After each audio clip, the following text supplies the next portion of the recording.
السلام علیکم داملا حاجی مرزا. 6 سال می شود که شوهر من در بستر بیماری خواب است. یک چند مراتبه موی سرش را خودم گرفتم، لیکن آدمان میگن که اگر زن موی سر شوهر را گیرد نکاحش بریده می شود.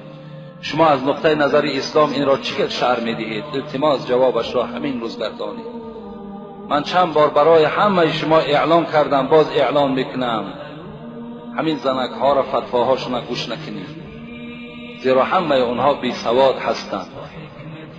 هیچ کدام اونها یگان مدرسه تمام نکردند، هیچ کدام اونها یگان مفسر قرآن و محدث نیستند. از این خاطر این زنی که موی سر شوهر می تراشد در حالتی که شوهر احتیاجی به همین زن دارد، و خدا قسم در هر یک تار موی او تو 10 حسنات میگیری، در هر یک تار موی او. این احترام شوهر از همه بالاست. نکاح بریده نمی شود. پیغمبر خدا میگویند اذا غسلت المرأة ثياب زوجها كتب الله لها 1000 حسنه و غفر لها 1000 خطیئه.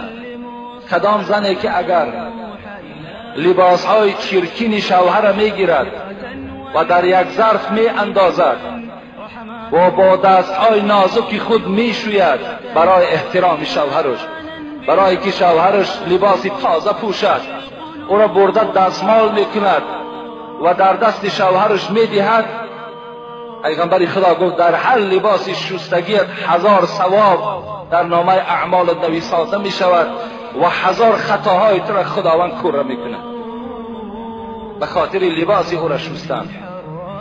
خوش به حال همون زنی که در این خیل حالت مونیس همون شوهرش می شود، شوهرش احترام میکند، بدن او را تازه میکند، موی سری او را میگیرد، کدام مویهایی که لازم باشد تازه میکند، بدن او را دائم پاکیزه نگه میدارد، بسترهای او را عوض میکند تا که رفیقان او آمده دیده از جایگاه خواب او حتی که چیکار کنند خرسند شوند که چی زنی مسلمانی داشته است. پیغمبر خدا میگوید قمت علی باب الجنه فاذا عامت من دخلها المساکین. من وقتی که شب معراج نزد در جنت بودم، نگاه کردم در جنت فقط فقیرها و مسکینها در آمده ایستادند، فقط فقیرها و مسکینها را خدا وارد جنت کرده ایستاده است.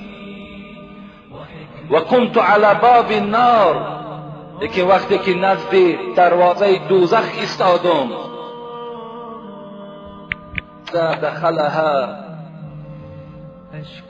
عامة من النساء، لیکن وقتی دروازه دوزخ را نگاه کردم، هر کسی که داخل می شود دوزخ فقط زنها بودند. اکثریت زنها را در دوزخ دیدیم. به خاطر چی است؟ پیغمبر خدا وقتی روز عید این سخن گفت، زنها گفتن به خاطر چی ای پیغمبر اینقدر زنها وارد دوزخ شدند؟ گفت زیرا شما درشت زبان هستید، زیرا شما به سوی شوهرها زبان درازی میکنین، زیرا شما فرزندهاتان لعنت میگوین، از این خاطر شما وارد دوزخ میشن. فرزندی که برای مادرش تیار از جان شده است، برای مادرش همه دواها را میکند، لیکن همین مادر با چیکار میکند؟ او را هلاک شوی میگوید، لعنتیش میگوید، چی دشنامهای قبیح باور که به فرزندها میدهند. این گونه زنها را پیغمبر خدا گفت اکثریت من در دوزخ دیدم.